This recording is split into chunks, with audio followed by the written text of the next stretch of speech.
I think the very first barrier that investors encounter when they even start thinking about investing in Ukraine is the perception of Ukraine as an investment destination. I've been working and living in Ukraine since 1996, the last 27 years. And I've seen the good, I've seen the bad, and I've seen the ugly.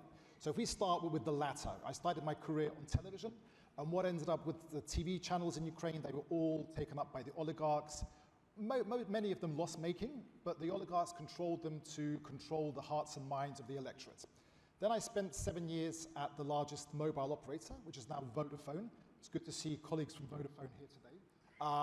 And at the time, it was majority state-owned, together with the Germans, the Dutch, and the Danes. And then one day, the decision is made that this is being sold off to the Russians. So the Russians come and buy, and they were buying up the jewels in the crown.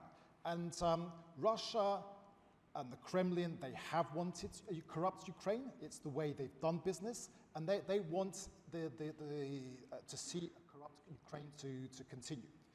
I think then I spent time in the pharmaceutical sector, and again, it was seeing the ministers of health becoming millionaires very, very quickly. So there is reason why this perception is there. But I think what we need to do now, and when I say we, it's really the companies that are already working in Ukraine, together with the US Chamber and together with this initiative of the business initiative, it's really to get the messages out about what's going on. And let me share just some stories. The largest bottling plant, the largest Coca-Cola bottling plant on the European continent, in terms of production volume, is just 25 miles out of Kyiv. And it actually, in February last year, it fell under occupation. The Russians came in. It's near Brovary. It was under occupation, then it was liberated. And Coke now have refurbished it, and they're back, fully operational. Not only is the plant operational, but they've also they're rebuilding a kindergarten in the community, really supporting the community. I saw Roberto here from PepsiCo, so I have to mention also PepsiCo. PepsiCo have 3 plants in Ukraine. 2 very large ones in Mykolaiv, doing the soft drinks, the juices, also now the Lay's potato chips, and a plant near Kyiv, Vishneve, doing children's food.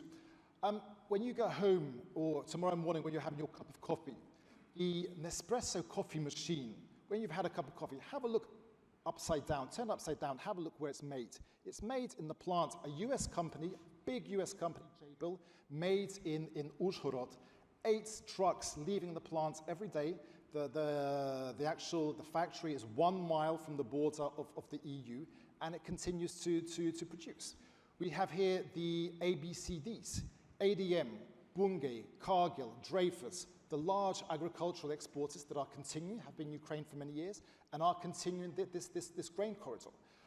We see investments being made as we speak. Unilever have just announced a brand new $20 million investment in a brand new factory outside Kyiv. Nestle already have 3 plants in Lviv, Kharkiv, which is reopened, and in Torchin, near Lutsk, which they're investing another 40 million euros. I see here Lena Kusharny from Horizon Capital, chair of the AmCham board, managing assets under management. I think it's about 1.2 billion, with a B. And Lena has managed to fundraise $125 million during the last year following the full-scale invasion. So I think we see these companies, talking to companies like Citi, Visa, the banking system, it is up and running. And I think it's really changing that narrative.